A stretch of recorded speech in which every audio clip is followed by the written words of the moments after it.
Good morning and welcome to Wicked Good News. I am your host and that guy used to go to school with, Zach Malian, and today we are broadcasting from my basement. Now, the last time we made a Wicked News broadcast, we had multiple hosts and a whole team of Wicked News members working behind the scenes to put it all together. So I'll show you my little setup here.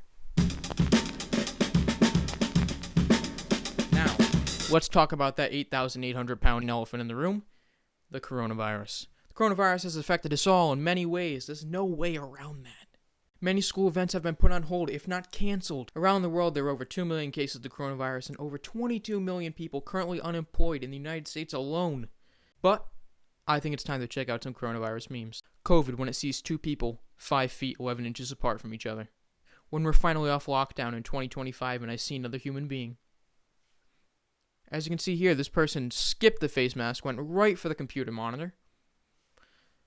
Now lastly, on behalf of Wicked Good News, I would like to award the social distancing champion thus far to the one and only Bigfoot himself. Congratulations, Bigfoot. Last Monday, a 60-year-old Italian woman was fined $440 for walking her turtle through the streets of Rome. Roman police said the 60-year-old woman was caught outside of her home without a justifiable reason. Roman police spokesman Nunzio Garbone told AFP that the turtle was, quote, as big as a pizza but not wearing a leash. The turtle responded saying, I was just breaking out of my shell. Since most of our schedules have been cleared, people around the world are scrambling to come up with creative new ways to keep themselves occupied.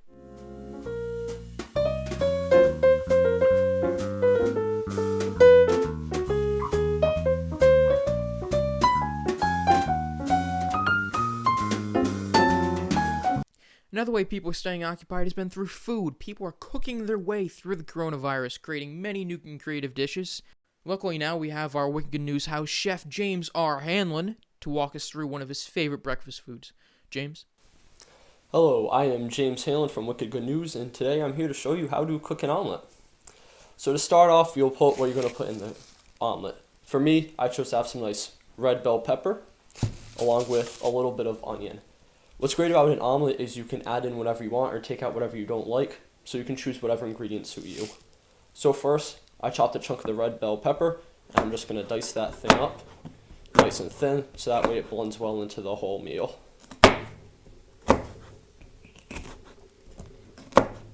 Second, I cut off a little bit of the onion.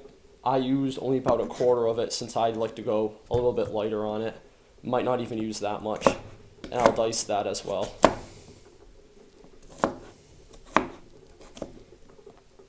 Next, you'll need the most important part of the omelet, which would be the eggs. So, normally I go with a 4-egg omelet, but for today, since I already had breakfast, I'm only going to go with 2. So you get a nice mixing bowl, crack the egg, put that in, crack another. Once you start practicing cracking eggs, it's not too difficult. You can learn to do it well. I'll put those aside. Next, you go and add in your chopped ingredients into the bowl. You take a fork and you mix it all together.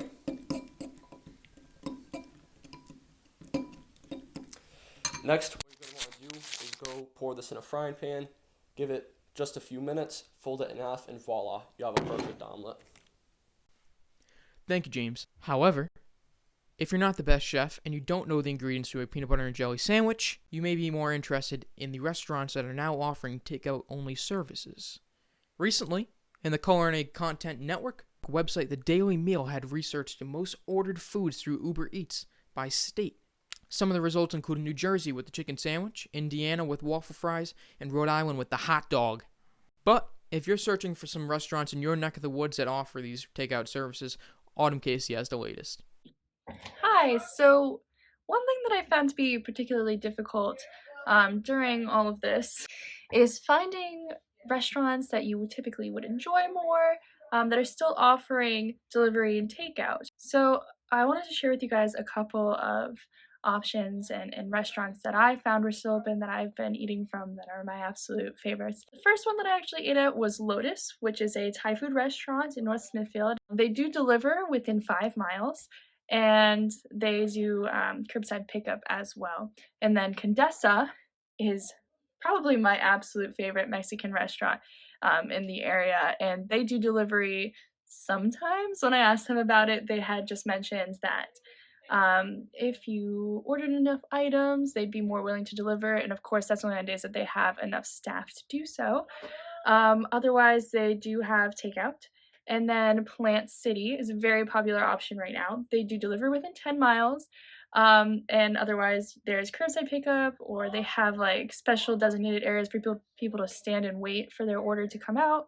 And their food is always amazing.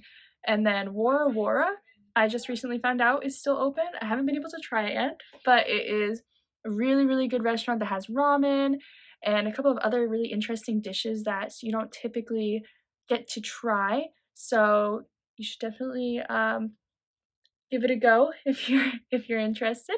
They do delivery with Grubhub, and they do have takeout. Then Cold Stone, obviously everyone knows Cold Stone is ice cream. They're still open for takeout, and Hometown Poke, a poke restaurant, is open for takeout as well. And then the restaurants that I'm not too sure if they have delivery, I think they're just doing takeout, would be Chili's, Yield English Fish and Chips, Beef Barn. So if you guys were looking for somewhere different to eat, try one of those and leave a comment down below if you found something new and interesting that you'd like to share with everyone else. All right, thank you so much. Bye.